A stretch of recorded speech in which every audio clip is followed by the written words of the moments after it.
कहानी में जल्द ही एक बड़ा और रोमांचक मोड़ आने वाला है जब अग्नि की धमाकेदार वापसी गोयन का हाउस में होती है। सबसे चौंकाने वाली बात यह होगी कि उसकी वापसी के पीछे दादी का हाथ बताया जाएगा। ऐसा लगता है कि दादी ने जानबूझकर अग्नि को वापस बुलाया है ताकि नहार और रूही कभी एक न हो सके। दादी किसी भी कीमत पर दोनों को साथ नहीं देखना चाहती और अग्नि भी उनके इस षड्यंत्र का हिस्सा बन जाती है। जैसे ही अग्नि गोयन का हाउस में कदम रखती है, उसे देखकर नहार और रूही दोनों हैरान रह जाते हैं, जबकि दादी अनजान बनने का नाटक करती है। नहार गुस्से में अग्नि को घर से बाहर निकालने की कोशिश करता है, लेकिन अग्नि हाथ जोड़कर उससे रहने की गुहार लगाती है।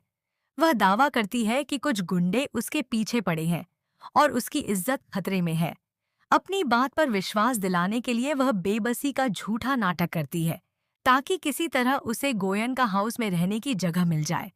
घर में रहने का मौका मिलते ही अग्नि धीरे धीरे पूरे परिवार का भरोसा जीतने की कोशिश करती है। वह खुद को मासूम और मजबूर दिखाकर सभी की सहानुभूति हासिल करती है, लेकिन रूही को शुरुआत से ही उसकी हरकतों पर शक होने लगता है। उसे महसूस होता है कि अग्नि किसी बड़ी साजिश के तहत वापस आई है। जब भी रूही परिवार को सच बताने की कोशिश करती है, अग्नि अपने आंसुओं और झूठी कहानियों से सबका ध्यान अपनी ओर खींच लेती है। दादी भी हर कदम पर उसका साथ देती है और नहार पर इंसानियत के नाम पर अग्नि को घर में रहने देने का दबाव बनाती रहती है।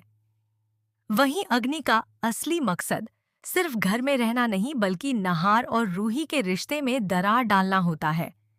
वह दोनों के बीच गलतफहमियां पैदा करने के लिए कभी नहार के कान भरती है तो कभी रूही के सामने उसकी बातों को तोड़ मरोड़ कर पेश करती है, जिससे घर का माहौल धीरे धीरे तनावपूर्ण होने लगता है। रूही को यकीन हो जाता है कि यह सब पहले से रची गई साजिश है, लेकिन उसके पास कोई सबूत नहीं होता, इसलिए परिवार उसकी बातों पर भरोसा नहीं करता। दूसरी ओर अग्नि पूरी तरह आश्वस्त रहती है कि इस बार वह अपने मकसद में सफल हो जाएगी। हालांकि उसकी झूठी कहानियों में धीरे धीरे विरोधाभास सामने आने लगते हैं, जिससे नहार को भी उस पर शक होने लगता है। रूही चुपचाप अग्नि के खिलाफ सबूत जुटाना शुरू कर देती है और सही समय का इंतजार करती है। इसी दौरान अग्नि नहार के करीब आने की कोशिश करती है ताकि रूही के मन में शक पैदा हो और परिवार को भी लगे कि नहार अब भी उसकी परवाह करता है। लेकिन नहार अब उसकी हर हरकत पर नजर रखने लगता है और उसे महसूस होने लगता है कि अग्नि बार बार खुद को मुसीबत में फंसी हुई दिखाकर सबकी सहानुभूति बटोर रही है।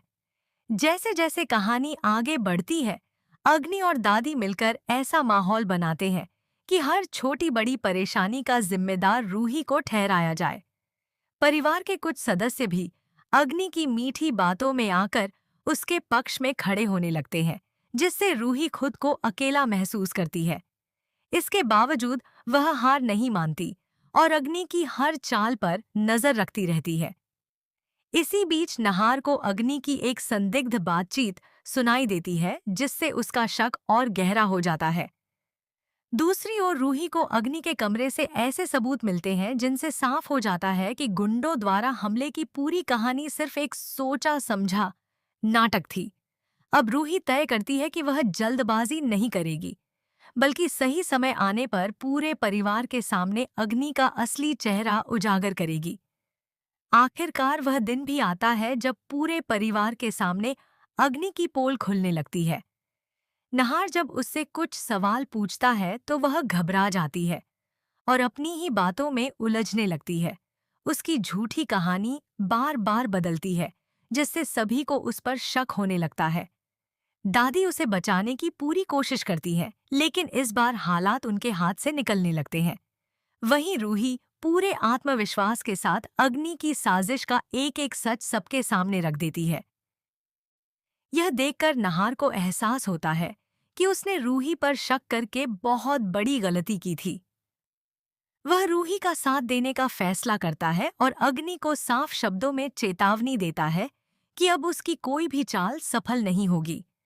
हालांकि अग्नि इतनी आसानी से हार मान